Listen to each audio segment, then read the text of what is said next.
short duration discussion. Notices have been received from the following members to raise a discussion.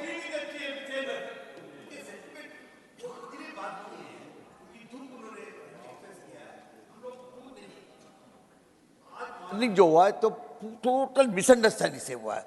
किसी ने चरण सिंह को क्यों दिया, किसी ने चैलेंज नहीं किया। अब इस विषय में बहस इसको माननीय सर भाई अपॉलॉजी कर भाई माननीय चेयरमैन ने अपनी वेदना प्रकट की है, पूरा सदन उनके साथ है, हमें इस पर बात करनी चाहिए। नहीं, बिल्कुल नहीं, फिर पुनः वही आचरण। No, now honourable chairman has called for short duration discussion. Nothing is going on record, mister Keshav, doctor Keshav.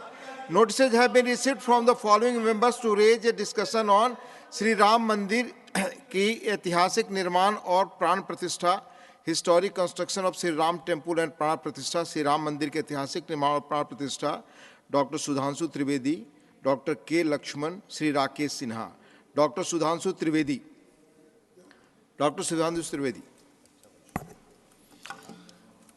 माननीय सभापति महोदय, आज जब हम लोग इस कालखंड में खड़े हुए हैं तो मुझे लगता है कि जब मैं किशोरावस्था में था और श्री राम जन्मभूमि का आंदोलन प्रारंभ हुआ था, उस महान यज्ञ में जिसमें करोड़ों लोगों ने कई पीढ़ियों तक अपनी आहुति दी, उसकी पूर्णाहुति देखते हुए देखना अपने आप में एक बहुत सुखद अनुभव होता है। और यह काल इसलिए भी अधिक महत्वपूर्ण है कि यह भारत के अमृत काल का ही कालखंड नहीं है, बल्कि श्री राम मंदिर के माध्यम से शताब्दियों से सोई हुई भारत की चेतना के पुनः उठकर अग्रसर होने और विश्व को नया संदेश देने का एक संधिकाल भी है। और इसलिए मैं ये कह सकता हूं कि मेरे मन में एक भाव आया कि ये ऐसा काल था जिसमें बहुत कुछ असंभव लगने वाली चीज भी साकार रूप धारण हुई है। तो मेरे मन में यह भाव आया कि मानो अक्षर सभी पलट गए भारत के भाल के, साकार हुआ स्वप्न हर बला को टाल के, नए क्षितिज उभर रहे हैं अमृत काल के और दिव्य दर्शन हो रहे हैं श्री राम लाल के। मान्यवर, भगवान राम उस भारत की स्व की अनुभूति है जो भारत के स्वतंत्रता के बाद निश्चित रूप से प्रकट होनी चाहिए थी, जो अनादिकाल से भारत में उत्तर से दक्षिण तक, उत्तर में यदि गुरु गोविंद सिंह जी ने गुरुमुखी में रामावतार लिखा तो दक्षिण में तमिल में कंबन ऋषि ने वही रामावतारम नाम से ही लिखा, तो बंगला में कृतिवास ने यदि लिखा तो हिंदी में तुलसीदास ने लिखा, तो उत्तर दक्षिण पूरब पश्चिम से सब तरफ भारत के प्राण को अनुप्राणित करने वाला यह तत्व था। इसीलिए महात्मा गांधी ने भी जिस समय स्वतंत्रता आंदोलन की शुरुआत की तो अपना राजनीतिक दर्शन रखा था राम राज्य, और प्रतिदिन का भजन रखा था रघुपति राघव राजा राम, अंतिम शब्द रखा था हे राम। परंतु हे राम, मैं ये कहना चाहूंगा उन राम को भी प्राण प्रतिष्ठित करने में इतना संघर्ष करना पड़ा जो भारत के समाज से लेके आध्यात्म और मन तक विद्यमान थे, जिसे हम लोग उस आंदोलन के समय कहते थे कि ये तन प्रभु राम का, मन प्रभु राम का, तो हर क्षण बोलिए जय श्री राम की, आस प्रभु राम की, श्वास प्रभु राम की, तो प्रति क्षण बोलिए जय श्री राम की। मगर आगे समस्या ये थी तो हम कहते थे शासन चलाए चाहे सीने पर गोलियां, परवाह नहीं कीजिए शरीर और प्राण की, आए आपदाएं विपदाएं भले कितनी बनाएंगे हम मंदिर सौगंध श्री राम की। और आपदाओं विपदाओं को पार करते हुए वह सौगंध आज पूर्ण हुई। इसके लिए अनेकानेक लोगों ने बलिदान दिया, देवी दीन पांडे जी से लेके सरदार फकीर सिंह से लेके हजारों संतों से लेके कार सेवकों तक और कोठारी बंधुओं तक। परंतु मैं एक बात कहना चाहूंगा, मैं इस विषय पे कोट करना चाहता हूं। 2003 के नोबेल पुरस्कार विजेता वीएस नायपॉल ने एक किताब लिखी थी भारत के बारे में, इंडिया ए वुंडेड सिविलाइजेशन। उन्होंने कहा भारत एक विचित्र देश है जहां पर कि अपनी संस्कृति को आघात करने वाले विषय को पढ़ाया जाता है और आघात करने का प्रयास किया जाता है, इसीलिए उन्होंने वुंडेड सिविलाइजेशन वर्ड कहा। मैं इसलिए कह रहा हूं कि जो इतिहास में प्रत्यक्ष प्रमाण थे उनको भी झुटलाने का प्रयास हुआ। श्री राम जन्मभूमि केस के सिर्फ 2 उदाहरण बताना चाहता हूं। जब मुकदमा चला तो ये पूछा गया कि भाई पिछले उदाहरण दीजिए कोई शताब्दियों के, तो विपरीत पक्ष के पास कोई उदाहरण नहीं थे। हमने फॉरेन ट्रेवलर्स के उदाहरण कोट किए। विलियम फिंच नाम का ब्रिटिश ट्रेवलर आया 1610-20 के आसपास, उसने कहीं पर मस्जिद का उल्लेख नहीं किया, सिर्फ मंदिर का उल्लेख किया। फ्रेंच ट्रेवलर आया जोसेफ टिफेंथलर 1720 के आसपास, तो वो कहता वहां पर चबूतरा है जिसमें कि और एक पक्ष में वो मस्जिद की बात करता है और बताता है कि रामनवमी पे लाखों की भीड़ लगती है। परंतु उसके बावजूद एक मजेदार बात बताना चाहता हूं, जब से ब्रिटिश डॉक्यूमेंट आया तो जो पहली एफआईआर ऑफिशियली दर्ज हुई है नवंबर 1858 में, फैजाबाद के थानेदार को रिपोर्ट दी गई है कि 25 निहंग सिखों ने आकर कब्जा कर लिया है, यज्ञ हवन किया है और मस्जिद जन्म स्थान के सब तरफ राम राम लिख दिया। और जानते हो उस पे सभापति महोदय सिग्नेचर क्या है? मुतव्वली मस्जिद जन्म स्थान। अब बताइए, जन्म स्थान पहली एफआईआर में खुद मुतव्वली लिख रहा है और उसके बाद इस विषय को इतना बढ़ाया गया। और स्वतंत्रता के बाद मैं एक बात कहना चाहता हूं, 22-23 दिसंबर 1949 की रात को जब श्री राम लला प्रकट हुए, उसके बाद यह ध्यान देने योग्य बात है, यह समुदायों के बीच के संघर्ष का विषय नहीं था, यह भारत के स्वाभिमान का विषय था। 12 साल टाइटल सूट की मियाद होती है, 12 साल तक मुस्लिम पक्ष सुन्नी सेंट्रल वक्फ बोर्ड उसमें पैरोकार ही नहीं था। 1961 में, दिसंबर 1961 में जब 12 साल पूरे होने में 4 दिन रह गए थे, तब सेंट्रल सुन्नी वक्फ बोर्ड उसमें पैरोकार बना। क्यों? कुछ सेकुलरिस्टों ने समझाया, कुछ लेफ्टिस्टों ने समझाया। और इसका उल्लेख के मोहम्मद साहब ने अपनी किताब में किया है कि मुस्लिम समाज में एक बहुत बड़ा तबका मानता था कि हमें इस विषय में पढ़ने की जरूरत नहीं है, परंतु राजनीति के चलते हुए भारत के स्वाभिमान का विषय ये इसका प्रतीक बना। परंतु उसके बाद कोर्ट का निर्णय आया, संपूर्ण मर्यादाओं को पूर्ण करते हुए आज ये दिन आया। तो मैं कई बार हम लोग से कहा जाता है कोर्ट का निर्णय आया तो इसमें आपने क्या किया? तो मैं बताना चाहता हूं, हम जब जब सत्ता में आए 1991 में कल्याण सिंह जी की सरकार ने आकर 67 एकड़ भूमि का अधिग्रहण किया। उसके बाद याद करिए, खुदाई पर रोक लगा दी गई थी। तो अटल जी की सरकार आई तो नई टेक्नोलॉजी आ गई, ग्राउंड पेनिट्रेशन रेडार। तो रेडार मैपिंग की गई और वो कोर्ट में प्रस्तुत कर दी गई। मतलब ऑपरेशन पे रोक थी, अल्ट्रासाउंड पे तो नहीं थी ना। तो अल्ट्रासाउंड करके दिखाया गया, देखो भाई अंदर क्या है। फिर कोर्ट ने परमिशन दी और उसी खुदाई की हुई 2003 में, और उसके अंदर जो साक्ष्य निकले उसी से 30 सितंबर 2010 का Lucknow bench of Allahabad high court का जजमेंट आया, जिसने गर्भगृह श्री रामलला विराजमान को दिया। अब जब मोदी जी की सरकार आई तो क्या अंतर था? विषय सुप्रीम कोर्ट में आ चुका था। सबसे बड़ी समस्या यह थी कि सुप्रीम कोर्ट में सारी की सारी प्रोसीडिंग सिर्फ इंग्लिश में होती है, और वहां सारे डॉक्यूमेंट्स जो हजारों हजार पेज के थे उनको इंग्लिश में ट्रांसलेट करना था विद ऑथेंटिक डॉक्यूमेंट्स, जिसमें अरबी फारसी के भी थे, संस्कृत के भी थे, सबके थे। तो हमारी सरकार ने आने के बाद अगर 60 साल उसमें लगे थे, हो सकता 50 साल इसमें भी लग जाते, क्योंकि बहुत से लोग वकील का चोला ओढ़कर खड़े होकर ये भी कहते थे फलां साल के पीछे ले जाइए इस जजमेंट को। मगर मोदी जी की सरकार ने आने के बाद 24/7 लगाकर सारे के सारे जो डॉक्यूमेंट्स थे उनका केवल 2-3 वर्षों में ट्रांसलेशन किया, और उसके बाद जाके कोर्ट में अर्जी लगाई कि डे टू डे हियरिंग होनी चाहिए। क्योंकि हमारी सरकार तो उसमें विचार करती थी कि हनुमान तेहि परसा करि पुन कीन्ह प्रणाम, राम काज कीन्हे बिनु मोहि कहां विश्राम। और फिर आपने देखा कि वो जब जजमेंट आया, और ये भी एक सुखद संयोग देखिए कि मान्यवर, हमसे टीवी डिबेट में अक्सर बहुत पूछा जाता था कि आ गए भाजपा वाले, कहते हैं रामलला हम आएंगे, मंदिर वहीं बनाएंगे, तारीख नहीं बताएंगे। महोदय, राम का मंदिर कोई इमारत नहीं थी, ये भारत की भव्यता का आगाज था। और वो तारीख कोई तारीख नहीं थी, वो काल की गति थी। और वो तारीख क्या थी मैं बताना चाहता हूं। जब रामलला इस मंदिर में आए हैं तो वो तारीख आई है, 4 करोड़ गरीबों को घर लेकर आई है, 11 करोड़ लोगों के लिए शौचालय लेके आई है, 54 करोड़ लोगों के लिए जनधन अकाउंट लेके आई है, हर गांव में बिजली, हर गांव में सड़क लेकर आई है। और इतना ही नहीं, हर शहर में हर राज्य में एयरपोर्ट लेकर आई है, समुद्र पे सबसे बड़ा सेतु अटल सेतु लेकर आई है, और चिनाब नदी पे दुनिया का सबसे ऊंचा पुल चिनाब का पुल लेकर आई है, हाईएस्ट एफडीआई लेके आई है, हाईएस्ट फॉरेन एक्सचेंज रिजर्व लेके आई है, फास्टेस्ट ग्रोइंग इकोनॉमी लेके आई है।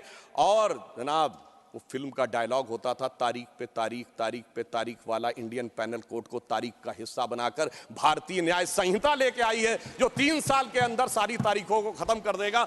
मगर महोदय, ये तारीख का राज थोड़ा और गहरा है, क्योंकि जब राम मंदिर की प्राण प्रतिष्ठा होनी थी तो तारीख वो होनी थी कि प्रधानमंत्री को जाना था।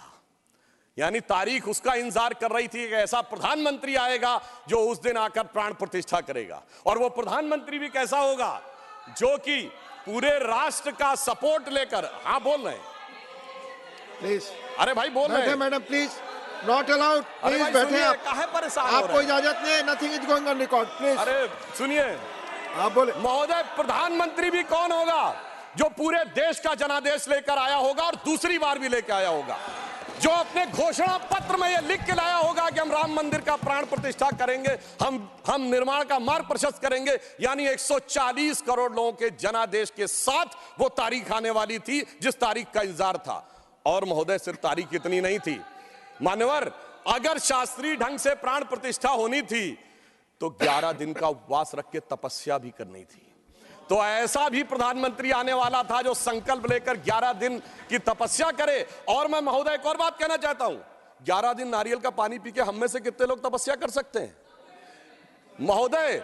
वो जो हर नवरात्र ऐसे रहता हो उसी के तपस्या का वो अभ्यास होगा। और मैं बताना चाहता हूं, स्वामी गोविंद गिरी जी जो कोषाध्यक्ष हैं न्यास के, उन्होंने जब उपवास तोड़वाया तो उन्होंने कहा मैं तार्किक व्यक्ति हूं, मेरे मन में संदेह था।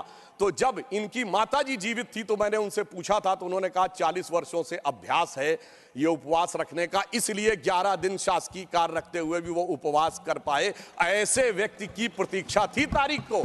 और फिर दक्षिण में जाकर चाहे नासिक हो और फिर चाहे गुरुवायूर का मंदिर हो अथवा रामेश्वरम में खड़े होकर जब प्रधानमंत्री जी 22 कुओं के जल से स्नान कर रहे थे, जो भारत के संपूर्ण क्षेत्र का प्रतिनिधित्व करते हैं, तो यह संदेश था दूर दक्षिण सिरे पर खड़े होकर कि देखिए ये राम है जो घट-घट में व्याप्त है पूरे उत्तर से दक्षिण तक। और उस तपस्या से प्रकट होने के बाद उस प्रधानमंत्री की दरकार थी तारीख को, क्योंकि राम का काज कौन कर सकता है? गोस्वामी जी लिख गए हनुमान चालीसा में, सब पर राम तपस्वी राजा, जिनके काज सकल तुम साजा। अगर राम तपस्वी राजा थे तो तपस्वी प्रधानमंत्री भी होना चाहिए था वो करने के लिए। और इस तारीख का इंतजार था, तारीख का ये राज समझने के लिए। हम आपको समझाएंगे भी तो शायद आप नहीं समझ पाएंगे। और इसीलिए मैं कहना चाहता हूं कि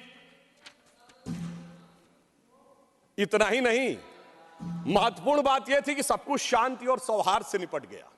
जब राम मंदिर का मुद्दा उठा था तो कितने प्रकार की चीजें होती थी। इसके लिए हमें निश्चित रूप से सरकार, प्रधानमंत्री को धन्यवाद देना चाहिए। पूरे देश में जिस प्रकार का सौहार्दपूर्ण वातावरण रहा। और महोदय 90-92 में भारत ही नहीं, अगल बगल भी बहुत कुछ हुआ था। अब की अगल बगल में भी शांति बनी रही, ये तपस्वी राजा का प्रताप था। और इतना ही नहीं महोदय, अबू धाबी में भी मंदिर बनने जा रहा है। मुझे लगता है भारत के लिए अमृत काल में सांस्कृतिक गौरव का इससे बेहतर काल नहीं आ सकता था कि राम मंदिर भी बन रहा है और अबू धाबी में भी मंदिर बन रहा है। और मैं एक और बात कहना चाहता हूं महोदय, ये हिंदू मुस्लिम का विषय नहीं था, ये भारत के जय और विजय का विषय था। और उससे भी बढ़कर ये मूल्यों का विषय था। कौन से मूल्य थे? एक मूल्य वो जिसमें भगवान राम उस मूल्य के प्रतीक बनते हैं जिसमें 4 भाई हैं। पिता के एक वचन पर वन चले जाना, दूसरे भाई का जंगल जाना, तीसरे भाई का खड़ाऊ रखकर शासन करना, एक ये परंपरा थी। और दूसरी परंपरा वो जिस बाबरी परंपरा में भी 4 भाई थे, शुजा, मुराद, दारा और औरंगजेब। एक ने 3 को कत्ल कर दिया, बुढ़ापे में बाप को जेल में डाल दिया। और इतने पे भी संतोष नहीं हुआ, बल्कि सर काटकर थाली में रख के जेल में बंद बाप के पास भेजा। आप किसी मत को मानने वाले हो, अपने घर में क्या देखना चाहते हैं, भाई की खड़ाऊ या भाई का सर? इन 2 मूल्यों के अंतर का यह प्रतीक था। इसका हिंदू मुस्लिम से कोई नहीं था।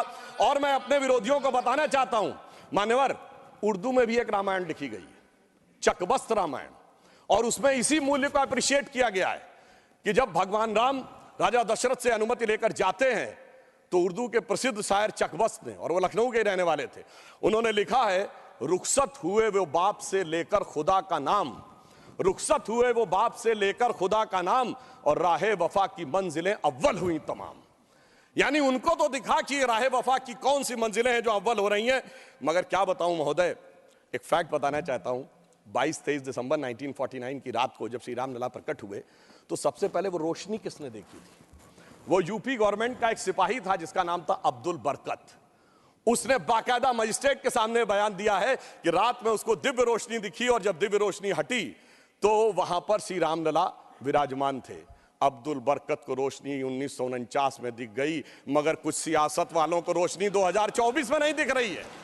और मैं आपको बताना चाहता हूं, बाबरी पक्ष के पैरोकार थे इकबाल अंसारी, और यह उदारता देखिए कि सबको बुलाया गया, विरोध करने वालों को बुलाया गया, ट्रस्ट के द्वारा गोली चलाने वालों को बुलाया गया, और इकबाल अंसारी को ही बुलाया गया। और इकबाल अंसारी प्राण प्रतिष्ठा में आ गए। उनका इकबाल तो बुलंद हो गया, मगर इन लोगों का इकबाल जमींदोज हो गया। और मैं ये भी बताना चाहता हूं, उसका एक कारण है। ऑन द लाइटर नोट, इसको कोई पर्सनल ना ले महोदय, ये कहा जाता है कि हमारे यहां राम का तत्व या ईश्वर का तत्व कौन नहीं समझ पाता है? जो कामी, क्रोधी, लोभी, खलकामी हो। और राजनीति में वो नहीं समझ पाता जो सेकुलर और वामी हो।